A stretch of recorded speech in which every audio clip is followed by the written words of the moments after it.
Well, welcome back. This is our pro athlete interview series, and this is brought to you by the Family Office Club. And today we have David. And David, how are you doing today?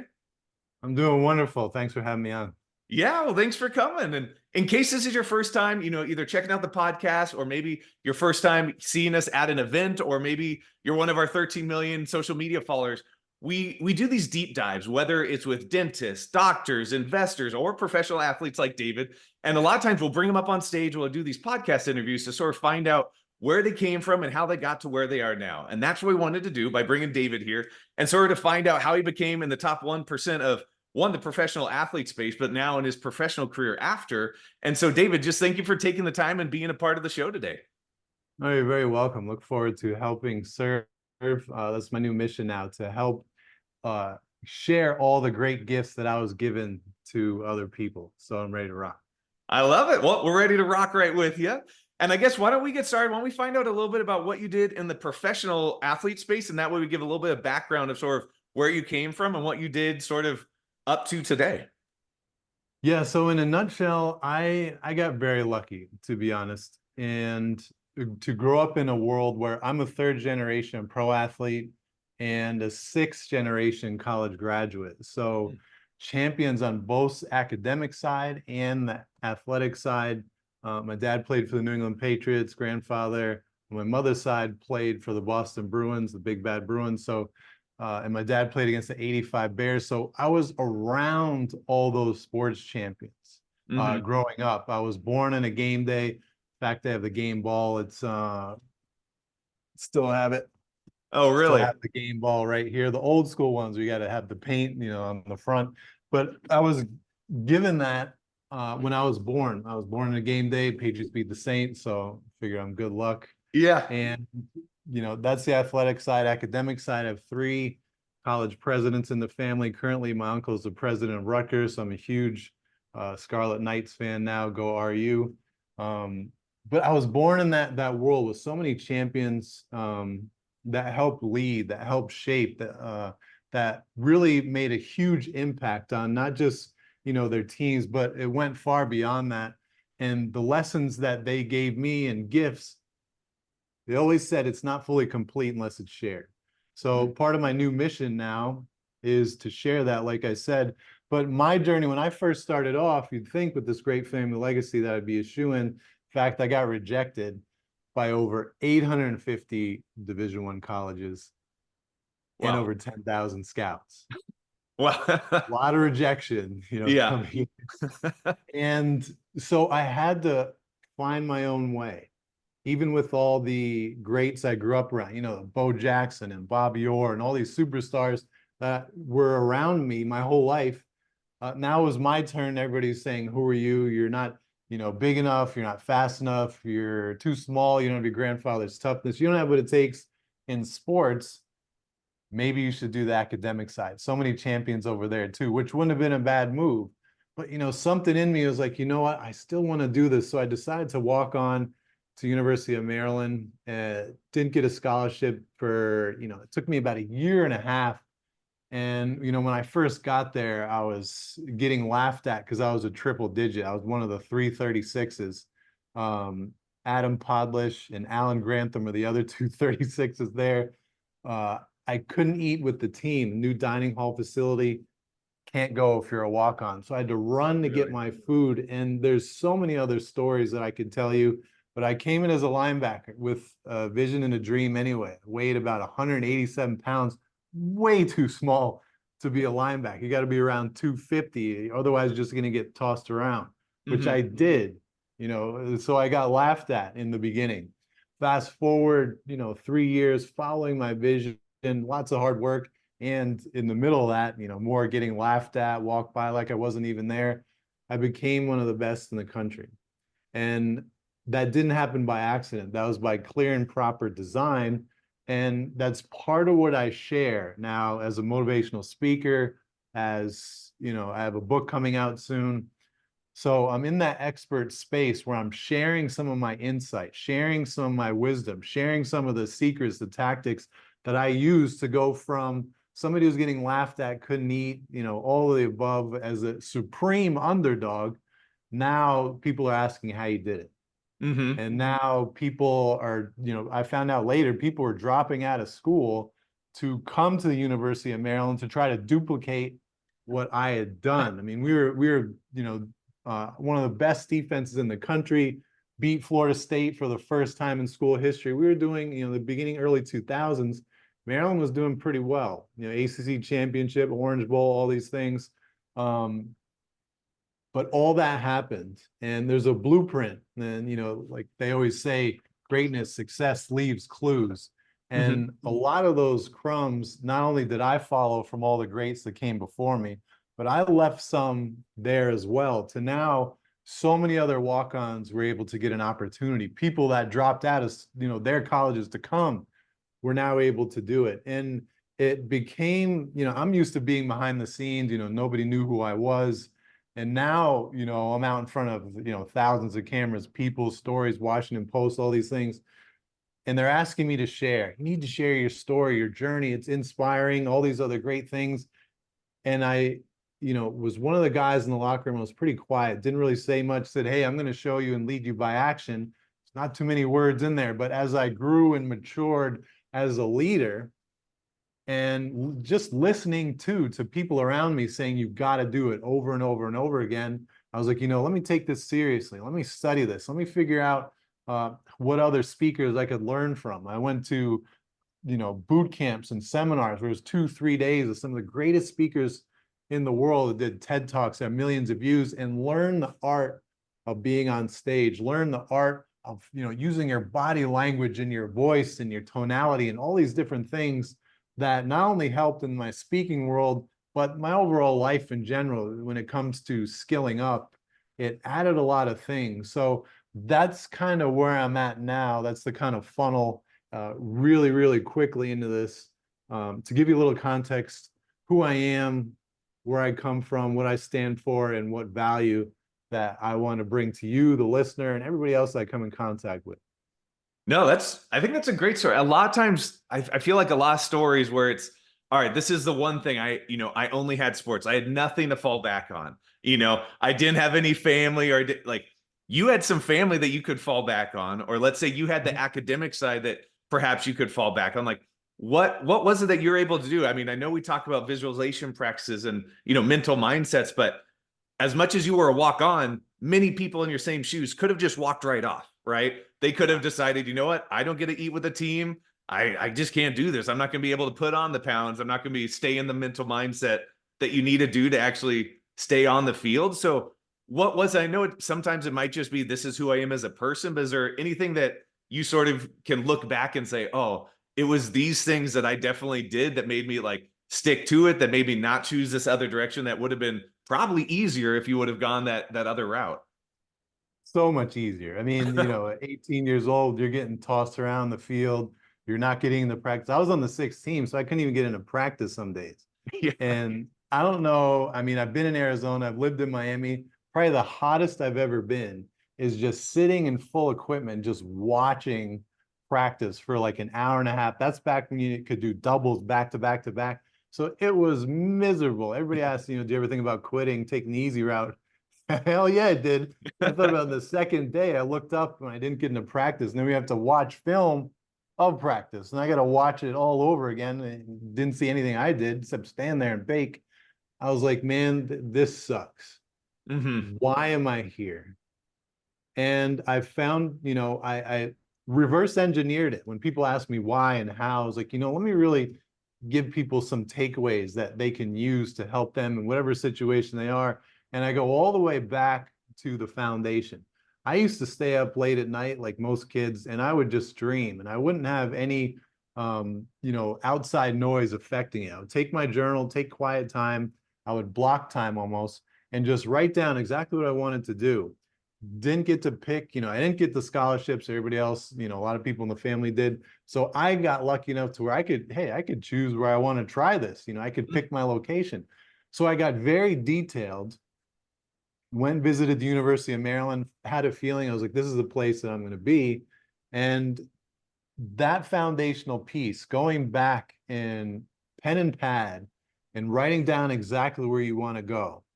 And, yes, that's part of a vision, but I do trainings on this. I do half and full day trainings. There's actually 5 steps to properly crafting a vision, where I share the 5 steps that I did.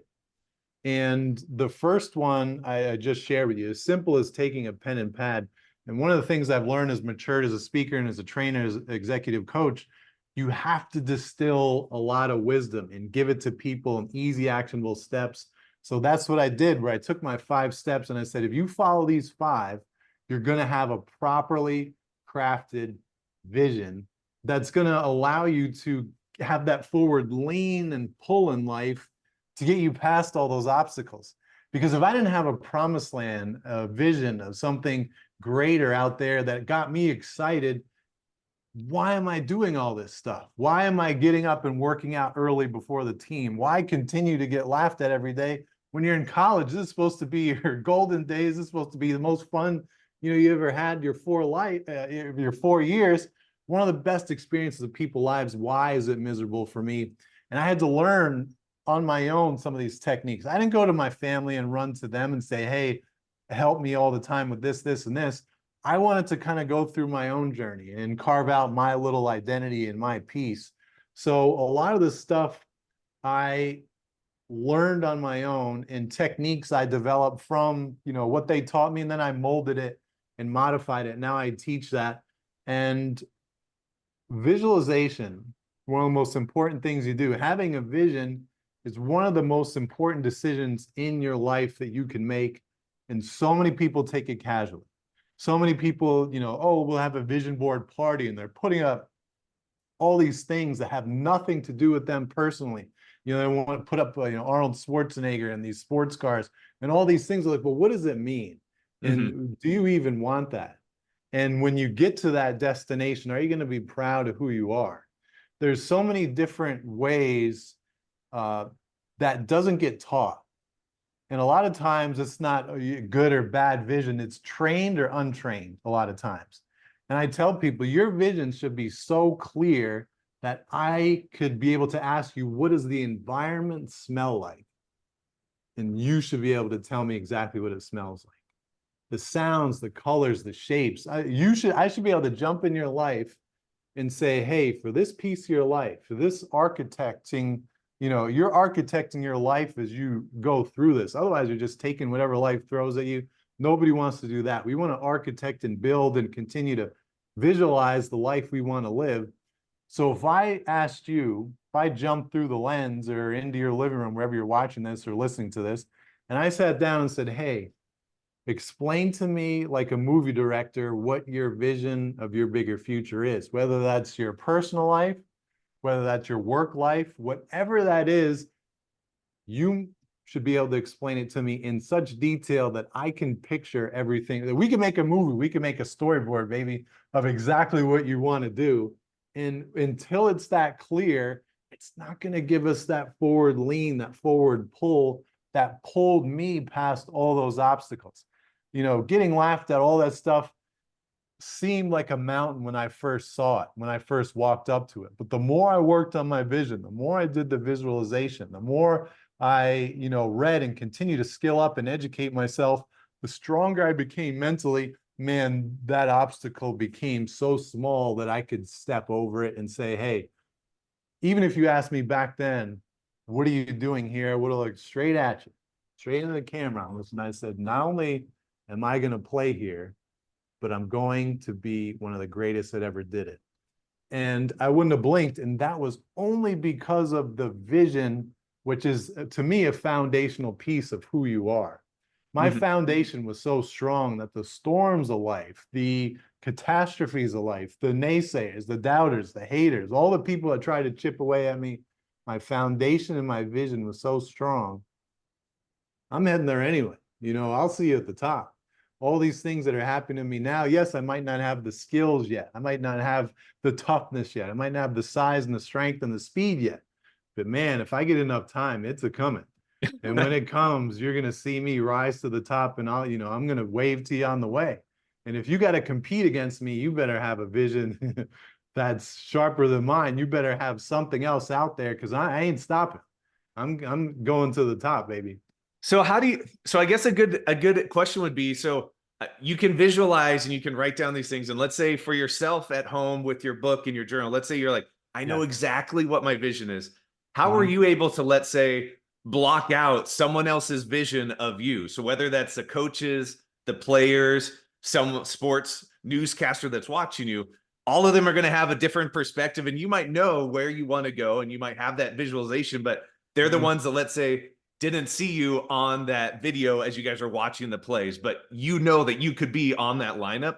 Like, how are you able to sort of shield out? And maybe it's just like, just going back and just rehoning. This is my visualization. This is my goals. Like, how are you able to sort of block out those other things, or how do you make sure those don't affect your own vision? Yeah, I want to answer that in this way because I think the root of that is how do you deal with other people's opinion, other people's hate, other people's, the way they see the world and how you fit in their vision.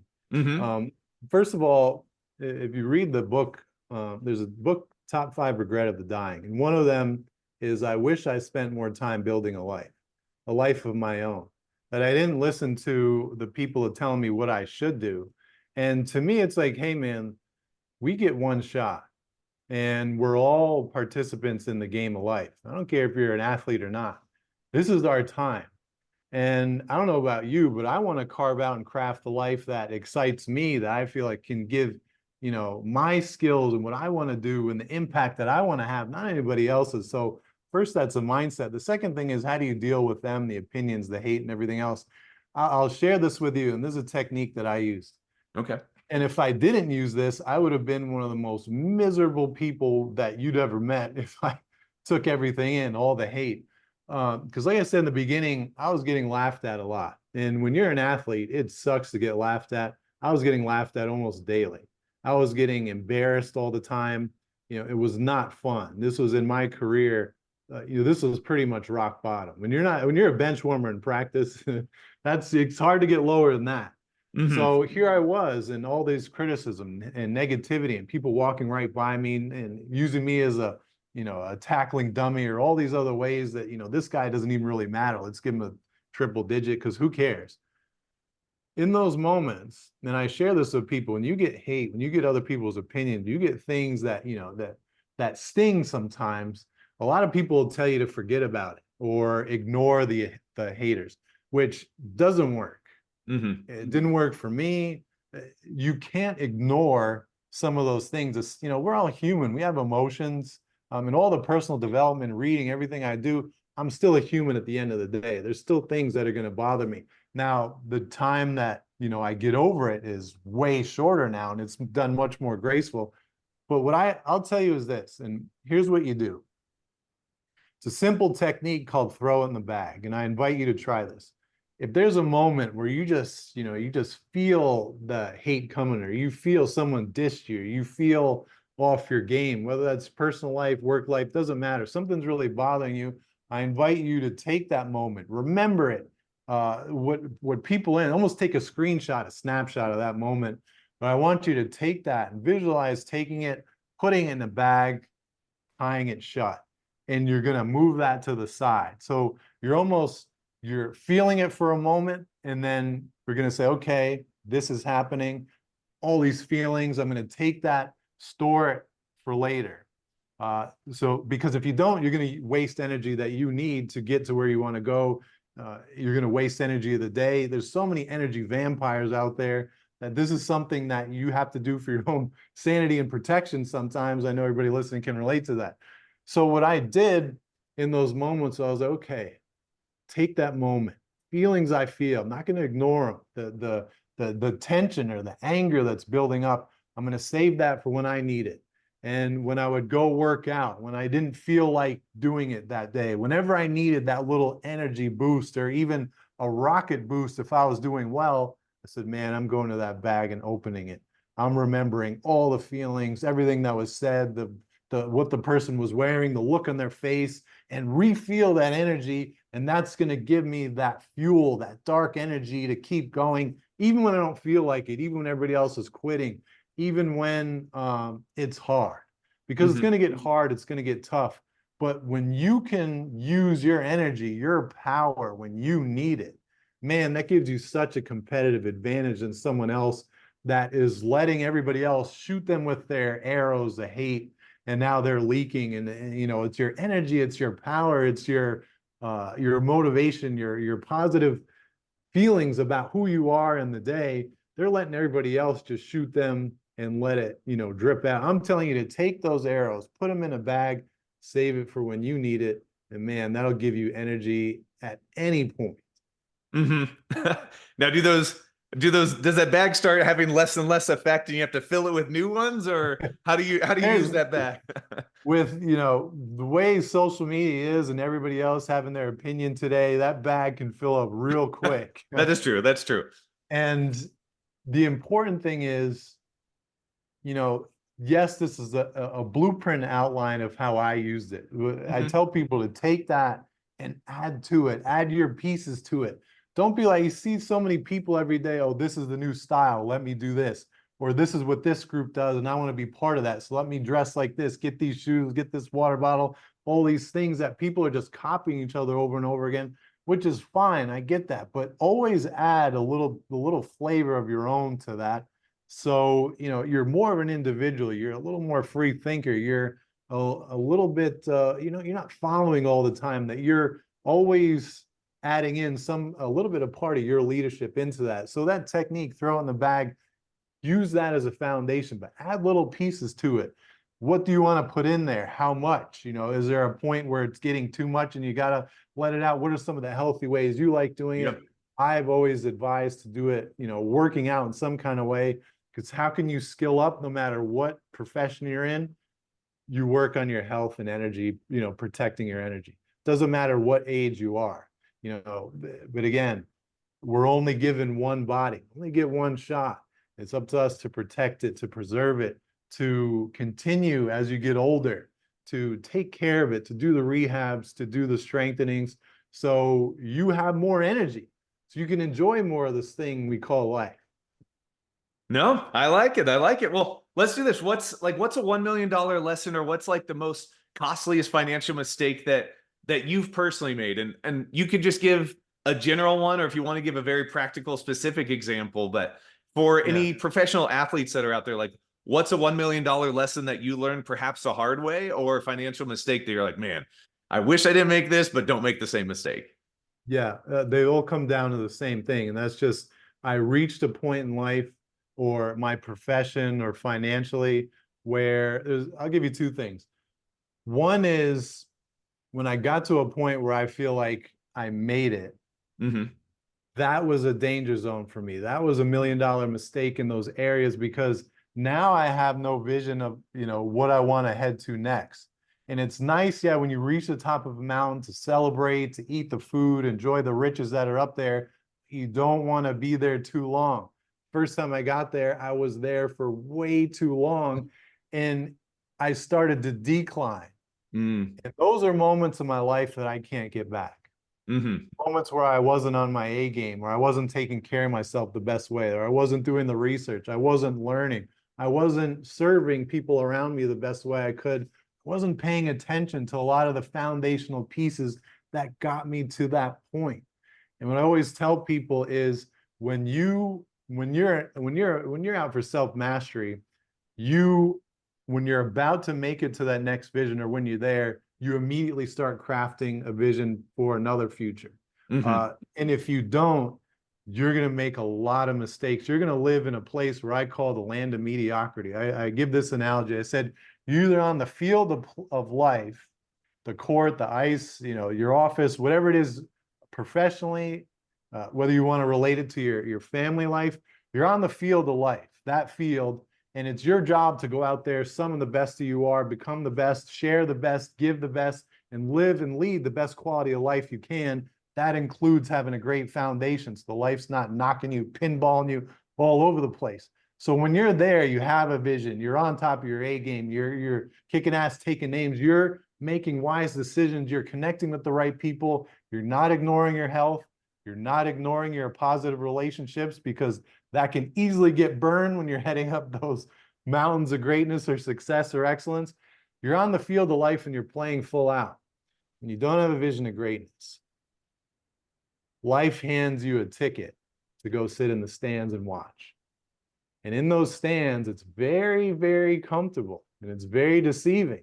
Oh, you're here, you made it. Congratulations. Let me pull up a chair. What do you want to eat? What do you want to for the 5-course meals? What do you want to drink with that? Can I get you a pillow? Are your nails done? All the things that are in your comfort zone. And man, you don't have a vision for a bigger future. You made it, and now you're just sitting kind of coasting. Mm-hmm. Somewhere deep inside, man, you feel like something's off. And you feel like, man, I just I don't have that juice or energy in the morning. I'm doing all these great things. Everybody thinks, I'm the man. I got the $1 million smile. I got the clothes, the house. Everything's going good. Something deep down is chipping away at you.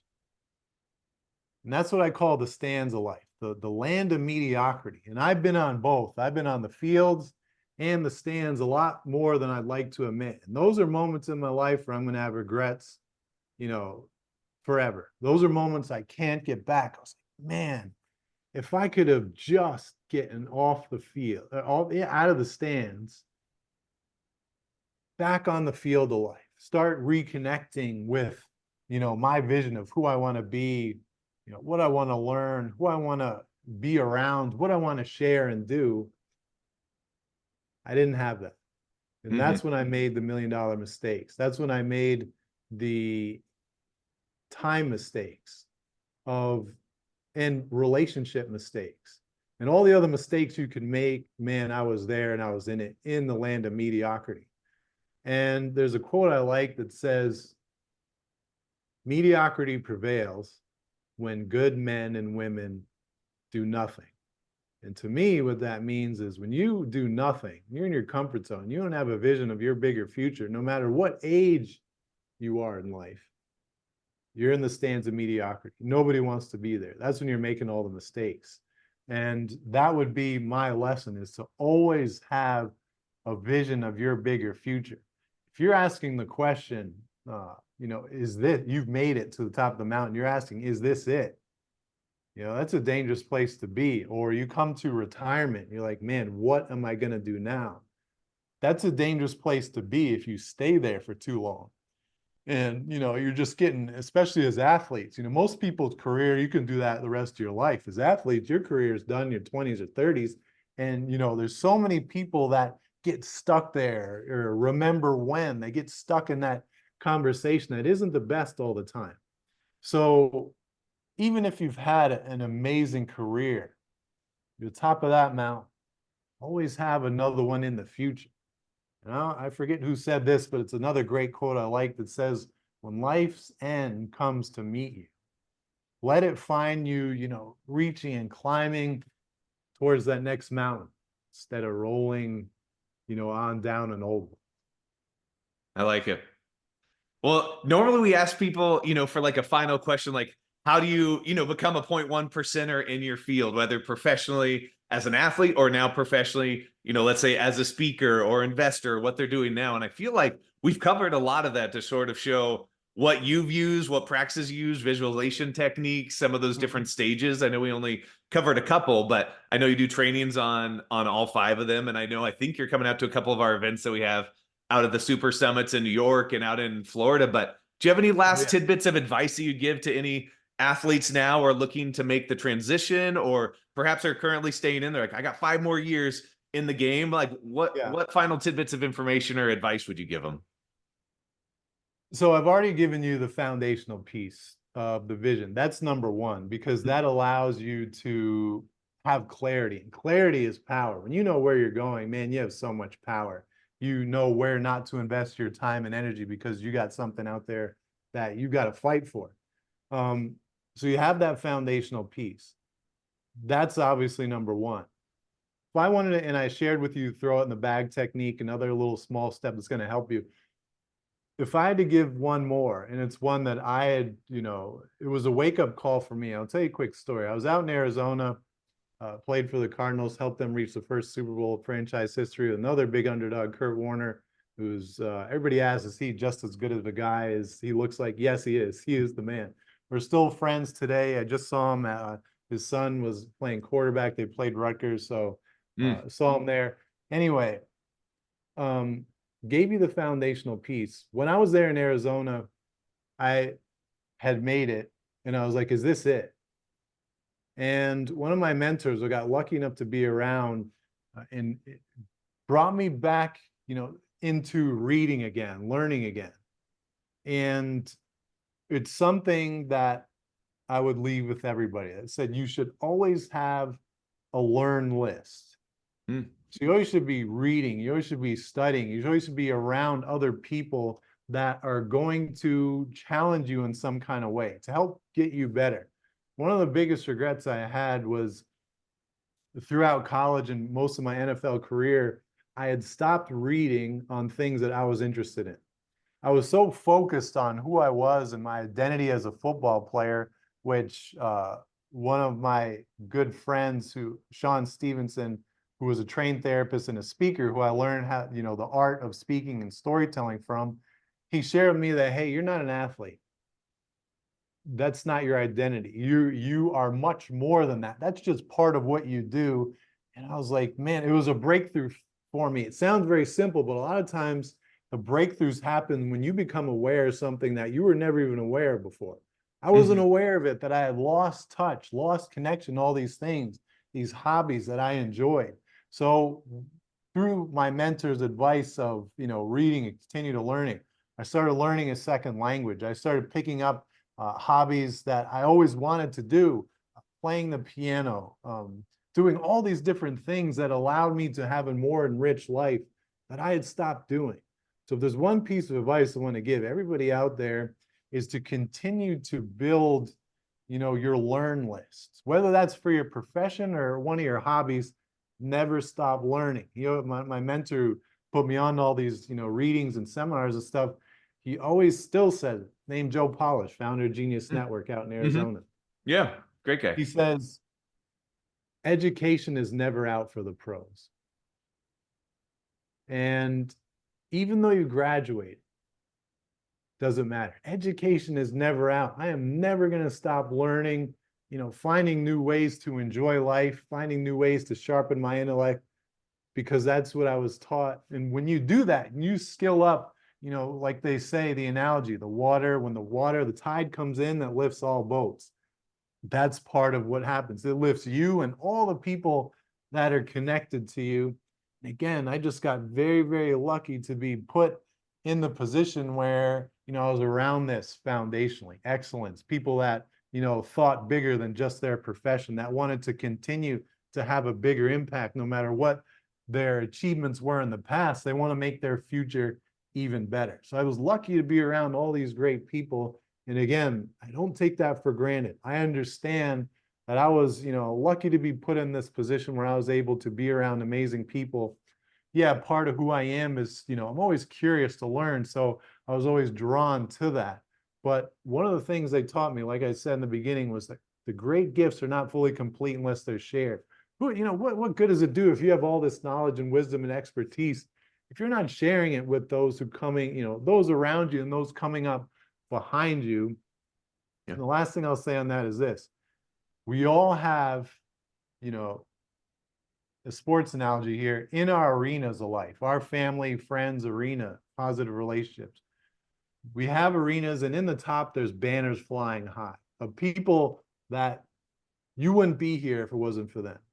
A lot of giants that came before us that we stand on the shoulders of, that, the spotlights are there in our arenas of life. And man, when you're up there, you want to shine as bright as you can. One of the ways to do that is to share your best and highest practices. And that's what led me into what I do now, as a trainer, as a motivational speaker, as, an executive coach, to share these great lessons that allowed me and so many other people in my family to rise to that 1% and then to get to the top of the 1% of the 1%.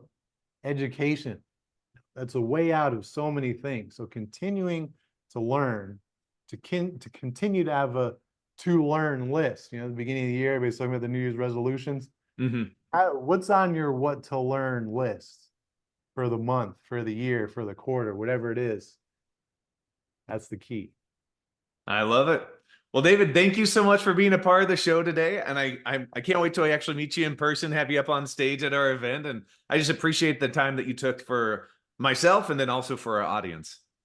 Absolutely. I enjoy what I do now. I'm never going to retire from it. I'm going to continue to learn. I practice what I preach, and I can't wait to be on stage and help people in different ways, remind them of their personal power, to give them key takeaways so they can enjoy their journey even more. So they can get to the top of that mountain, whatever they're climbing, even faster. And it was great to be here with you today. Hope it served you guys. Oh, did for sure. Thank you so much.